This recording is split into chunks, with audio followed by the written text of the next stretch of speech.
All right, everybody. This is a new episode of Buzzkill. My name's Hunter Willis, and we've got Jay Leesk here. It's really good for us to be on the line here. Glad that you joined us today. Jay, say hi. Hi. All right, great. Glad we got that out of the way. So today we're talking about the feedback loop. Now, the feedback loop is an integral part of everything that we've talked about to this point. Why? Because it has to be part of any kind of implementation, adoption, any kind of a migration, or anything that you're doing. Yeah, Jay no, has something that he wants to say. well, I realized we hadn't actually talked about it this way, but it's something that I've talked about. I've done migration readiness workshops for Office 365 for the last, I don't know, 3 years or so. And in that time, one of the things that I talk to IT the most about is the fact that a standard IT project in the past was counted successful if it was delivered under budget, on time, and the software was out. That was Yeah. truly the definition of success. And it's funny because that doesn't work anymore. And while this episode isn't about the definition of success, what you have to realize is success nowadays, especially with the large enterprise contracts that are coming out for collaboration software and the pace that these softwares are being updated at, definition of success is actually using the tools and the tools meeting the needs that they were purchased for. And so it's a completely different game. And IT is not built for that. We're not built to, I mean, yes, we may have a business analyst or two, but in the past decade, the business analyst role has mostly been wiped away, especially in the federal space. So knowing that the definition of success is actual tool usage, that the feedback loop becomes incredibly important. And I'll pause. I apologize. Yeah. I totally cut No, off. that's great. Now that Hunter, Jay's why don't pausing, you do the intro and get us going, and then I'm going to take over. no, I love it. It's great, right? No, this is part of the fun, though. So, like, and what everything you said is absolutely, it's absolutely right. It's like, you got to have, and we talked about this before too, in an earlier episode. We talked about how it's really important to be able to quantify how much people are actually using the solution to gauge your adoption, right? And Yeah. to the point that you just made, you also need to be able to say, hey, are you being more productive, right? Are your end Yeah. users getting productivity out of the tools, or is it still this kind of a thing that they're being forced to use, which then leads to shadow IT, which is what we talked about in the last episode, except there are exceptions to that where users may need new software, so that shadow IT may actually become official IT, depending on the software that they're in the process that they're doing, right? So you don't know any of this stuff if you don't have this feedback loop, if you don't have relationships and a way and a procedure and a way to build those and format for getting that information from your power users, from different end users in the organization, stakeholders, and everyone in between. Yeah. So to do this, to tell this story properly, rather than it just be us being full of academics and theory, Hunter and I sat down and brainstormed on who we could bring onto the podcast to talk about this. And I think we brought two really great examples. One, a good friend of mine, which I promise I didn't do that on purpose necessarily, but Maxine Teller, who is a strategic consultant for Maximize here in the DC area. And we got to talk about the things that she helped her customers to understand so that they're willing to talk about that feedback loop. And so that I thought that was a really fun conversation. And the other person that we brought on was Samit Sani, who's a really, really great guy. He works at London Heathrow Airport on the just like an application implementation team. And really what he's focused on is a whole lot of what we are talking about today. He started out, it's an amazing story. He started out as like working like security, at the metal detectors, looking at people's bags and things like this. They announced to their staff that Heathrow announced to their staff they were getting Office 365. He looked into Power Apps and realized that there were a couple of processes they had where they could really simplify that with Power Apps. Like the specific example he gave in a previous session we had was like they had a like a book that had a bunch of translations for processes that every time they needed this book, they had to walk halfway across the airport to get it because they only had a certain number of them. And so really quickly, through his own learning and research, he was able to figure out how to rebuild this book in Power Apps, and the organization was blown away by this. And after he built a few more apps, they were like, listen, you need to be helping other people do this too. And now he's got a full-time IT career doing this for Heathrow Airport, and it's essential, right? And he's going to go over. He talks about a little bit how he, works with the people in his organization to understand what kind of apps they need and what kind of processes can be built and scaled within Power Apps so that their jobs can be made easier, right? And then once those are deployed, he's got methods for checking up on them and helping them kind of tweak those tools to improve their process, right? Yeah, what I liked about Summit, and then we can, you know what? I'm going to stop there. Yep. Let's go to the interview. Roll tape. One of the things I love about your story is you were not a IT person when you began this journey working with the Power Automate platform. So you began on the front line. You saw a need. You saw a technological solution in Power Apps, and you decided to build it. Now, one of the things Hunter and I are talking about here is when you're building end user solutions, when you're building solutions for people on the front line, how do you make sure that what you've deployed is really what they need over time? So I was hoping you could kind of talk about that. Yeah, first of all, thank you for having me. It's an honor to be here. And it's awesome to get to talk to you guys. So thank you for having me. To me, but being working as a frontline colleague for 14 years, as a security officer, we normally get told that this here, have this tool, this will be beneficial. But then the user experience is not for us, because no one's ever asked us how do we want this tool, and so on. Because we get something like that is out of the box. Here we go, it's generic. It works for not just one place, it works for many places. But now having Power Apps and Power Automate, we can sit down with our colleagues at in the airport, and say, so this is the problem. This is the problem. How can we solve it together? We can actually sit down and ask for the requirements together and build that solution, not by just one person, but everyone. And it feels great because now we've got the ability to using Power Apps, using Power Automate to give the tools to people that really, really need it, but also being part of it. If I had an issue with a certain scenario or at Heathrow, I felt uncomfortable going to IT, because I used to feel like IT people know more about the solution than I do, but I work in the front line. So now what's fantastic is that we can build our own solutions that can help us. I'll give you an example where we used to use paper process so many times, and it was so great to actually sit down with my colleague and say, we can build Power Apps now, we can use Power Automate to reduce the paper processes and build our own solutions. And it's great to, even before deploying something, get feedback, and then after deployed, or before we even deploy it, we test it and say, how do you find it? Is it good? We use Microsoft Forms to get feedback. How are you using it? And they say, yeah, could you tweak a little bit? Oh, we'd like to add this bit. Fantastic. The main thing is, and what I've seen is, the user experience has got to be key. And to do that is keep having that feedback, keep asking, how can we make things better? And after 6 months, once the tool has been trialed and published, we keep asking, because what joy we get is building our own solutions, and that gets used, and that saves time, money, and paper, and it makes our life better when we're in the front line. So yeah, and you were talking about how even and it's funny that you've got like a Power App, right, to get feedback on how people are building Power Apps. It's fantastic.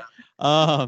But there's also, so you were talking earlier about how you actually even monitor the activity, right? When somebody goes to create something or requests a new one, that's a point in time where you can actually proactively reach out to them. And you actually mentioned trying to get to know them a little bit better to understand exactly what they're doing, right? Absolutely. So we've got Decentral Excellence, which is provided by Microsoft. Anybody can install it, and the Central Excellence allows you to view what Power Apps have been built, and which department, which person, what time, how many Power Automates getting built, and who by. So I feel like Professor Xavier from the X-Men, that I can see all these amazing things getting built by so many people.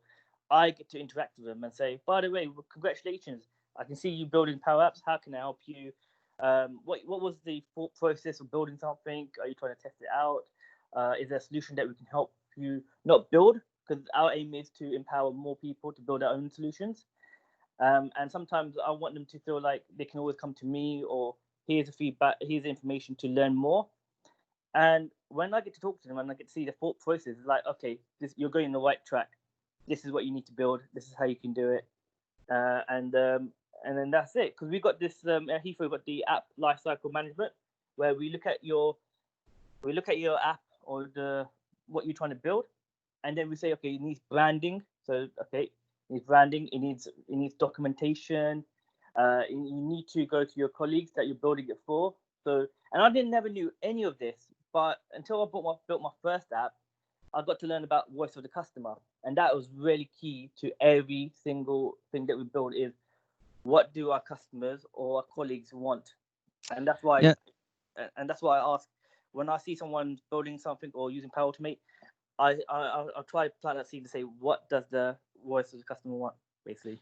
Yeah, and that's really cool. I just want to highlight that it sounds to me like, especially from your previous experience and what you started with this, sounds like that relationship building is really like a huge part of this too, because you're not coming in there as somebody trying to tell everybody what to do, right? It's about finding out what they're trying to do and come in as a helpful voice, right, from the organization and help guide them towards meeting the requirements. So Samit, that's a really, really great strategy. We really appreciate you popping on today. Is there anything like you'd like to say to wrap up here? Yeah, absolutely. Just one thing. So when I built my first app, like 2 years before, prior to that, I went to IT to tell them my idea to build, and they said it was too expensive. They didn't find it was feasible, and so the 2 years I didn't pursue it. When Power Apps came along, I was able to build it myself. And so I always tell people that if you have an idea, pursue it. Don't give up on it. Don't let your ideas go into the graveyard, because someone else's vision of your idea is not your vision. So you don't need best people to build it. It's yourself. So don't give up on your ideas, because you don't know what difference it can make. So that's really great, man. That's really great. Yep. So thank you so much. Really appreciate it, man. I hope that we can have you back at some point, Samit. Really appreciate your time, and this was really fantastic. Thank you. Thank you for having me. I really appreciate it. Thank you, Samit. That was awesome. Thank you. So what I really liked about that interview with Samit was he came from the end user side. He was in the field. Not even what we would consider a traditional knowledge worker, someone who's sitting in front of a computer all day long, has access to SharePoint or whatever. He's in the field doing work. And with the announcement of the Power Platform for Microsoft 365 at Heathrow Airport, he saw a need, he built an app, he tested it out, and he proved a use case. And then with that experience, what he realized is the importance of reaching back to the end user and finding out, hey, that thing we built for you, how's it going? So I really, really appreciated how he looked at that. Yeah, absolutely. So next up, we've got Maxine, and she's going to talk about. So next up, we've got Maxine, who is going to bring in a couple of things that I'm really excited to talk about.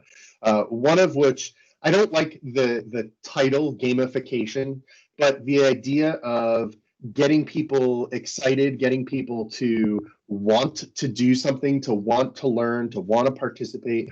And then also, she's going to tell a story about how the organization she's working with right now had this realization as COVID hit and everyone started working from home, that all these new tools and the fact that an organization that traditionally is told you can't work from home is now all working from home. So they, not talking about IT, they sent out a guide for how to communicate, what your emails should be saying and what you should be doing during meetings. And this guide really helped people to understand better, how should we work? How should we be able to work remotely when we're not used to doing that? So yeah, let's bring in the tape. So Maxine, it's great to have you. My understanding is you do a little bit of commercial, a little bit of federal. When it comes to supporting either organizations in either space, what kind of conversations are you having with your customers in trying to get them to engage with their end users? Sure. I mean, whether you're talking about end users being an internal customer, which when I'm working with the technology group within a federal agency, for example, a lot of times you're talking about internal customers, project management teams, product management teams, and things like that, or whether you're talking about the actual end user, the citizen, or the customer of whatever product it is. I think the challenges that organizations find is access. These people are busy. I mean, you as a regular consumer, you get something in your inbox asking you to fill out this survey about this Amazon product you bought, and then you kind of say, whatever, I don't have time for this, right? And so it's getting people's attention and getting them to understand that it actually matters a lot, that is getting their feedback has a huge impact on the product, the service, whatever it is that you're trying to deliver. So in terms of how you get their attention, it depends, right? It depends on the type of customer and the organization. There's no silver bullet. There's no one overarching solution. But I think one thing that I talk about a lot is understanding the why. Yeah. It's really important for them to understand how what they're doing fits in and will have an impact on the ultimate goal. If they understand why you're asking for that feedback, they're much more likely to give it. And so getting their attention to tell them that elevator pitch of here's why this is important is crucial. Yeah, the what's in it for me factor. It's a conversation we have all the time when we're trying to explain why we're changing a technology, why we're changing a process. If we're not answering what's in it for me, they're not going to be invested enough to learn how that change affects them. So that's, absolutely. And do you find that your customers are more or less inclined to try and get that feedback?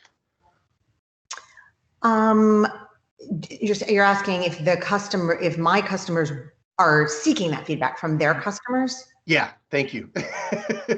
Absolutely. I think people are very hyper aware of the importance of customer input and customer experience and user experience and how that fits together, and educating people on why those things are important and how user experience and customer experience are different and things like that. So I don't think people are unaware. Time is a big factor. So in an agile process, you've got a lot of time put into initial discovery, understanding what customers want and trying to really understand what the core challenge is so that you can develop something to address that, and being very specific. A lot of times, a lot of time is spent on discovery, and it's probably more time than some of the executives, for example, might like to have spent. So it's this balance of managing up and getting what you need on the lower end of things. Yeah.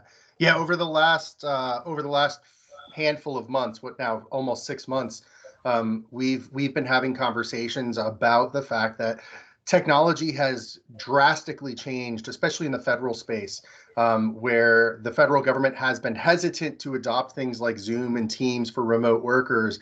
All of a sudden, they find themselves in a position of all of their employees working from home and having to enable these solutions in order for people to be able to do their daily job. And so the conversation that Hunter and I have been having a lot is, okay, you did that thing you really don't want to do, which is just roll it out and hope it works and hope everything's secure. Now we have to maybe not put up some walls and slow things down, but certainly take some time to plan. What did we do? Where do we want to go? And how do we get there? That conversation is something that, now that we're there, we hear a lot of, well, wait, why are we pausing? Why are we spending so much time planning? So the fact that you said that, the executives, they don't want to spend as much time planning all the time. Sometimes, sometimes it's more obvious as to why, but that's a big part, absolutely, is making sure you set aside time to plan. I also really liked your tie-in to what are you trying to accomplish, because then it helps you understand better what to ask to know if you've met those goals, right? So I'm curious, do you have any particular examples where you've had a good, successful feedback loop between your IT customer and their customers? So one example that I want to give you actually has less to do with technology and more to do with communication. Executive who suddenly was managing a remote team and was gotten very poor feedback on sort of their annual performance 360. Okay. And the challenge was how could she improve the communication for her team? And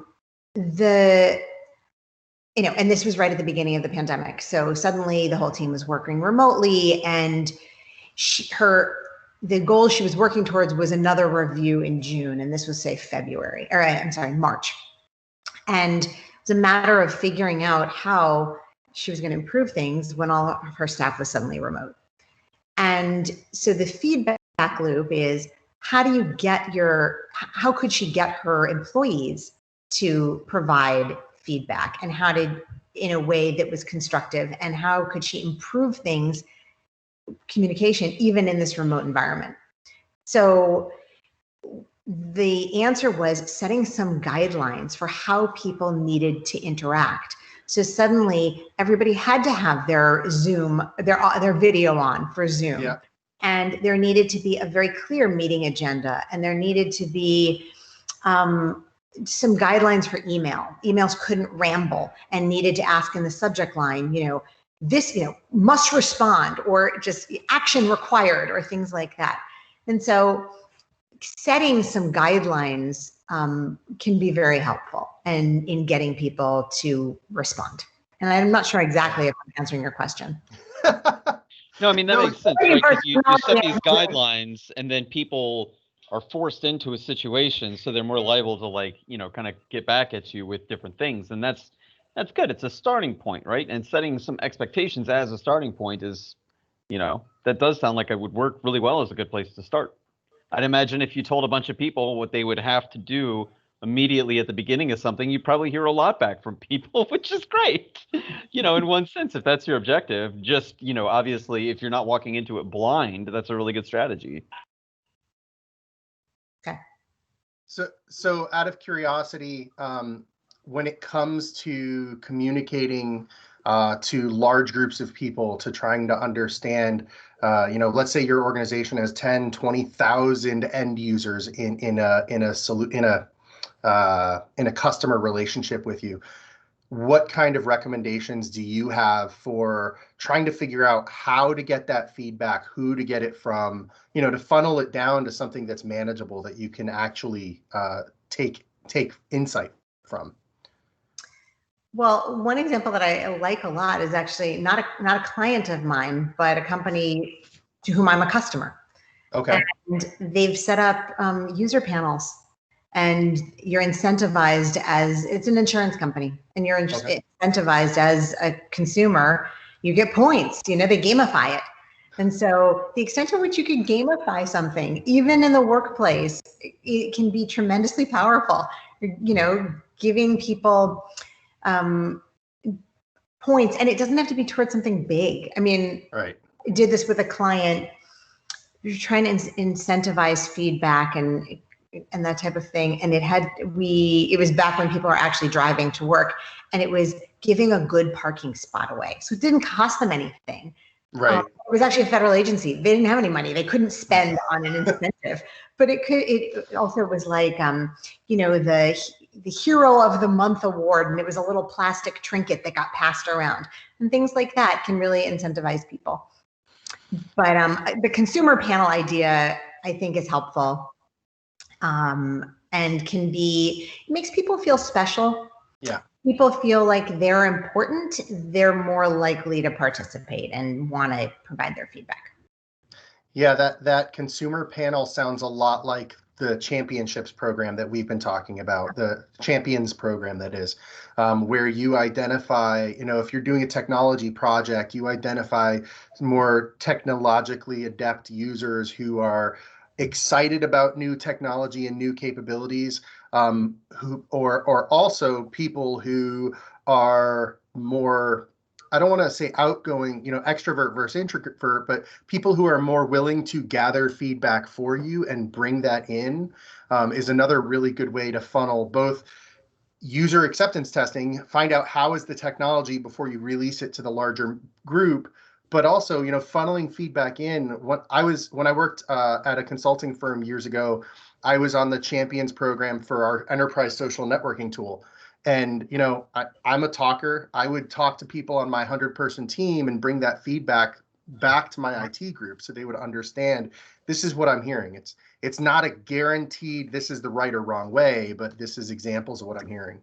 The other thing that's really powerful with that type of example is quotes. Actual user, what the user actually said. Not kind of, here was the general thing, people want more blue, but rather, when I see it this way, it's important to me, and the actual quote makes a big difference.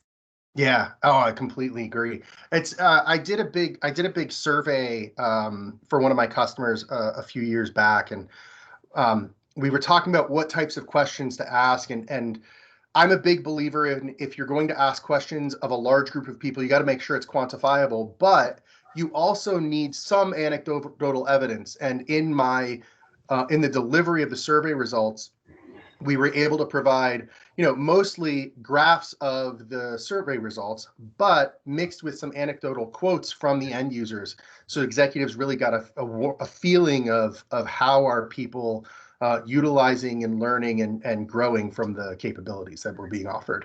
And that's what people latch onto, even executives. That's what they remember. They remember the story, right? They remember, you bring this one story about this one customer, and that's what people remember because it's real, it's human. Yeah. Well, Maxine, thank you so much.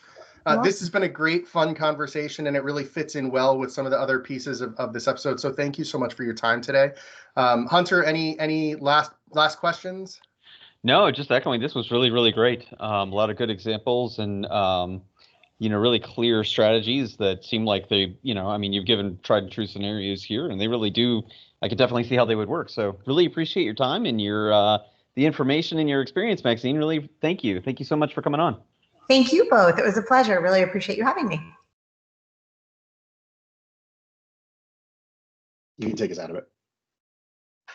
All right, great. Yep, that was really good. I really, really liked this this commentary that she had too. I really love the idea of like coming up with a template and kind of just spitballing and knowing that users are going to want to have feedback come against it, because it's kind of a tough way to do that. But this is, even for me personally, this is a lot of how I work. I come up with a draft, just kind of throw it out there. People really appreciate having a starting point, right? And that's kind of what you're doing when you set these policies. But going into it knowing there's going to be change and having that communication with users and stakeholders to begin with too.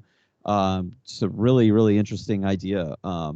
It could be tough to manage. I could see how it could get pretty hairy pretty quickly, but if you're ready for it, it could be a really quick way to see what people need to have happen. So, and then of course, I like the word gamification. Jay said earlier he doesn't like that word. I like that word. That word. And game theory and gamification, really, it just sounds like mumbo jumbo, a bunch of kids who have become adults in age but not maturity, really. Like don't get me wrong, I actually I appreciate what it's doing. Yeah, and that's the deal, right? It's just come up with a better name for it. It's just trying to make everything fun. I think that's why it works so well, right? It's not just about the incentive; it's about breaking the monotony of the day-to-day. And like she said, it could just be like a title that you give somebody as a reward, or a little sticker or something like that. Could be like coffee, pizza parties, those kinds of things too. Gift cards. There's actually for people in larger organizations, there's actually like a whole software platforms where you can like subscribe to a service, and the company can actually pay for rewards for people. They accumulate points and can go in there and spend the points in a store.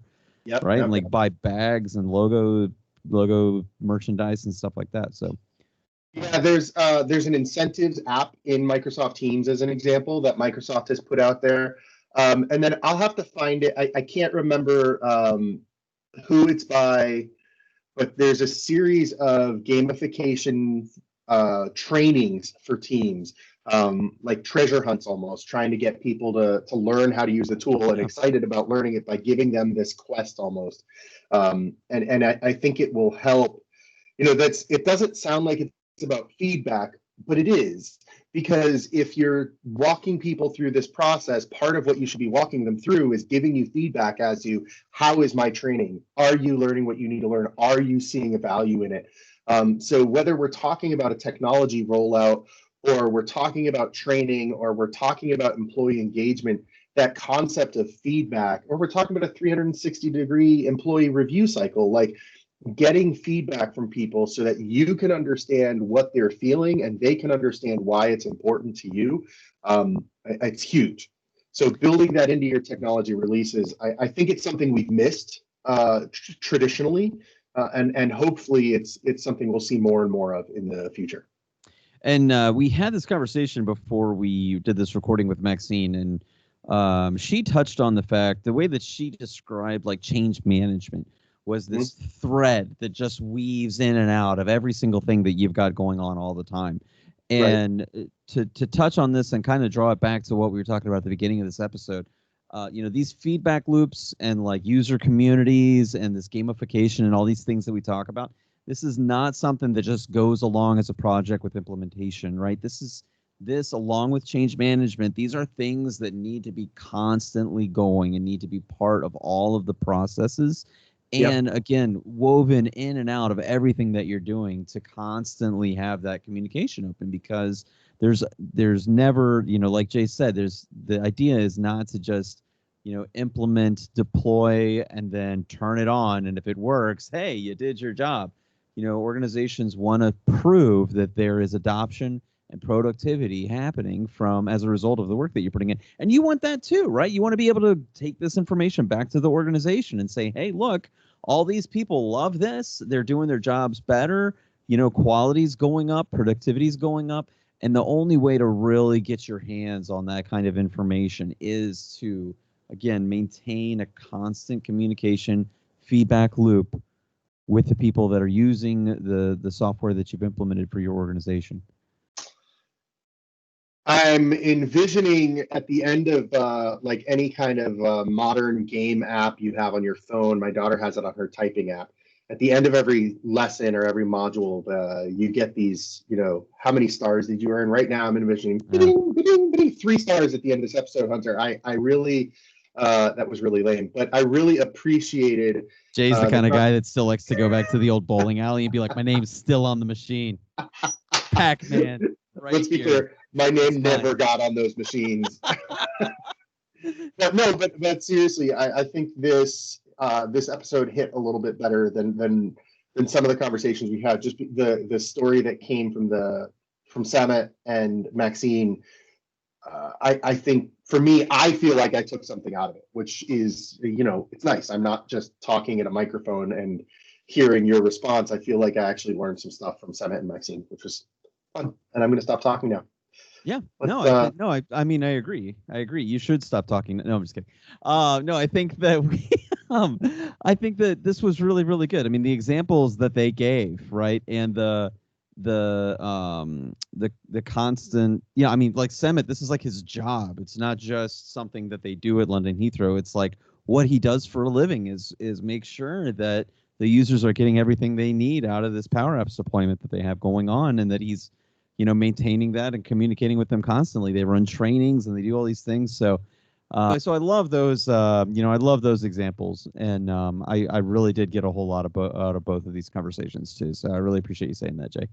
And I do, it's been so great to have these different people on and really hear about their experiences and be able to surface that out of the conversations that we have.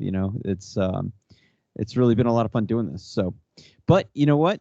There's other people out there that have stories. There's other people out there that may want to add some commentary to the things that we've said, or may disagree with some of the things that we've said. So, definitely leave comments in the below the video here. Feel free to ask questions or reach out on social media. We're both on Twitter and LinkedIn.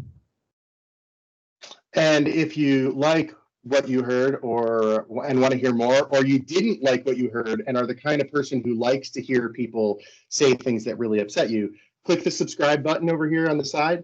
And check out last week's episode where we talked about Shadow IT, or the most recent episode of This Week in Teams, another on the spot podcast. And thank you. That's good. No, I mean, really. Hunter, I'd like to thank you for your time always. I'd like to thank my wife and daughter for tolerating the fact that it's way past bedtime and I'm sitting in my office recording. I'd like to thank all of our listeners. And the Academy, of course. I'd like to thank the Academy. Yeah. Oh, I got to thank that Academy. I'll tell you what. No, thank you, Jay. Thanks for all the work that you do doing this. For all intents and purposes, Jay's the producer here. So really, really appreciate everything that he's got going on there with this. So. With that compliment, I'm going to draw the hook, pull the recording, and hit stop. Thank you, Hunter. Bye-bye. Bye-bye, everybody.